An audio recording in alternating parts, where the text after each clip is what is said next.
بسم الله الرحمن الرحیم. السلام علیکم ګرانو زده کوونکو. هیله لرم چې ټول روغ او جوړ اوسئ. او مخکینی لوست مو چې د حضرت محمد صلی الله علیه وسلم د رحلت په هکله په ښه ډول زده کړی اوسئ او کورنۍ دنده مو باید په بشپړ ډول پای ته رسولي اوسئ. ګرانو زده کوونکو، نن راځو د ټولنیز مضمون بل لوست ته مو چې د اسلام او په جزیره العرب کې د هغه بدلونونه، یعنی اسلام کله چې راغی په جزیرة العرب کې څه بدلونونه راغل او خلکو څرنګه ژوند تغییر وکړ، نو په دې اړه به پوه شو چې څه کارونه او څه پیښې به وشوې.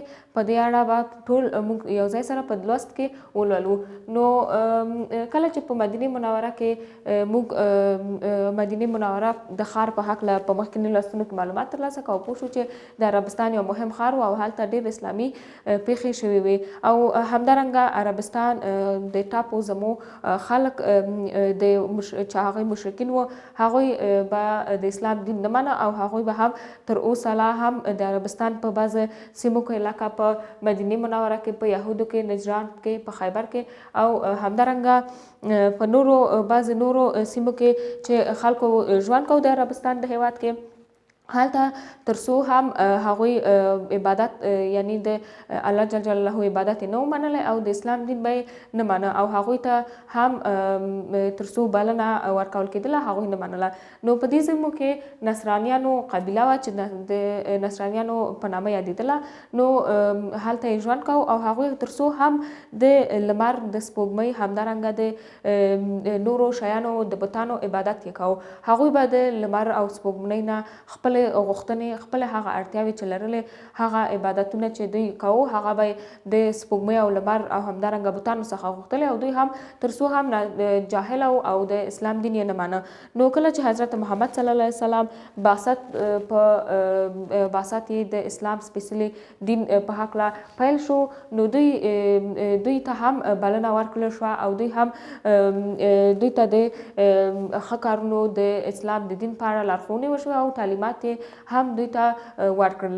نو کله چې دوی د اسلام دین په اړه پوه شول، دوی پوه شو چې هغه کارونه چې دوی په جهالت وخت کې کوو، لکه غلاوې، د نجونو د ژوندۍ ښخول کارونه، همدارنګه وژل او داسې ناوړه کارونه چې دوی یو ځای ترسره کول، نو هغه کله چې اسلام دوی ته وپېژندل شو، دوی ته لارښوونې وکړې، نو دوی پوه شول چې دوی د اسلام د احکامو په هکله، چې د اسلامي احکام لکه د لمونځ په هکله پوه شول چې 5 وخته مسلمانان باید لمونځ وکړي، همدارنګه د روژې په هکله چې کله یو مسلمان اسلام ومني نو د الله جل جلاله په امر دوی باید یو میاشت کال کې روژه هم ونیسي، همدارنګه د زکات ادا کول. نو کله چې د مسلمانانو شتمنۍ ډیره شي، هغوی باندې الله جل جلاله دا فرض کړی دی چې هغوی باید زکات ورکړي او هغه شتمنۍ چې دوی لري کولی شي هغه نورو ته ورکړي ترڅو هغوی ترې ګټه واخلي. همدارنګه د حج، چې حج هم د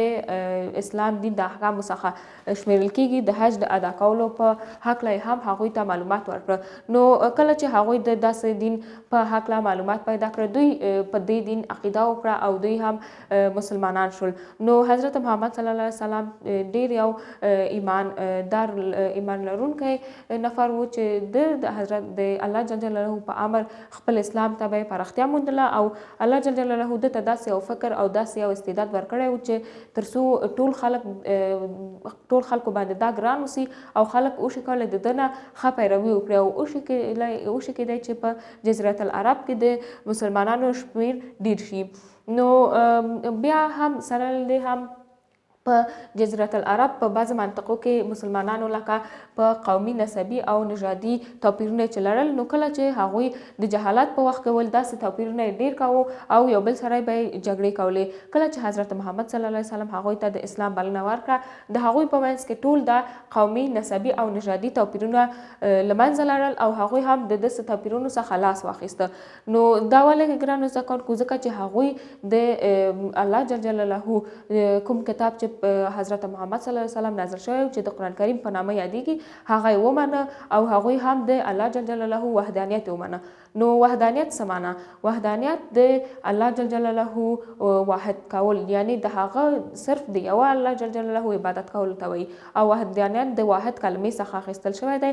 واحد هم یو عربي کلمه ده چې په عربي کې هم ورته یو وایي. نو یو عدد ته په عربي کې وحدانیت واحد وایي. نو وحدانیت هم ګرانو زده کوونکو د همدغه په معنا ده. نو هغوی هم د الله جل جلاله وحدانیت ومنه، دی ومنه چې بې له الله جل جلاله څخه به هیڅ بل څه ته عقیده نه کوي او بل څه نه به پیروي نه کوي او ورته به عبادت نه کوي. نو ګرانو زده کوونکو موږ ټول مسلمانان یو، موږ باید د هغه کارونه ته چې اسلام دین موږ ته راکړل شوي دي، هغه کارونه چې الله جل جلاله موږ ته منلي دي، هغه یې موږ ته امر کړی دي، موږ هغه باید ومنو په ځان، هغه کارونه پیروي وکړو، د الله جل جلاله اطاعت وکړو، تر څو موږ یو د ښه مسلمان په توګه خپله دنده ادا کړو او د الله جل جلاله یو ښه بنده اوسو. نو که چیرې موږ په داسې اوامر او لارښوونو چې حضرت محمد صلی الله علیه وسلم موږ ته کړي، هغه چې الله جل جلاله موږ ته امر کړي، که په دې ټولو موږ عمل وکړو، نو دا معلومداره خبره ده چې په یو ټولنه کې یو سوکاله او نیکمرغه ژوند به موږ ولرو او موږ کوشش وکولی چې یو ښه نسل به یو ټولنې ته وړاندې کړو، تر څو هغه ټولنه په یو نیکمرغه فضا کې، په هوساینې فضا کې ژوند وشي کولی. دا زموږ نننی لوست. تاسو باید په ښه ډول زده کړئ زموږ درسونه مو وایئ، کوښښ مو کوئ او کورنۍ دنده چې تاسو ته درکړې وه هغه باید په ښه ډول زده کړئ او پای ته یې ورسوئ. د نن لوست کورنۍ دنده مو همدا ده چې په 9مې صفحې کې تاسو نه 3 پوښتنې شوي دي، چې اوله پوښتنه دا ده چې تر اسلام وړاندې د مشرکینو د ناوړو عادتونو نمونه واخلئ. نو تاسو موږ سره یو ځای ولوسته، د ناوړو عادتونو نمونه به هم زده وي او په لوست کې مو وویل. تاسو په ښه ډول درته ځواب ورکړئ، موږ سره په کمنټونو کې شریک کړئ. که کوم سوال، پیشنهاد یا انتقاد لرئ هم کولی شئ موږ سره په کمنټونو کې شریک کړئ. که غواړئ زموږ نورې ویډیوګانې هم وګورئ، زموږ چینل سبسکرایب، ویډیوګانې مو لایک کړئ. تر دې چې بیا راځم تاسو ته بل لوست وړاندې کوم. تاسو پاک الله ته سپارم. د الله په امان، ښه وخت ولرئ.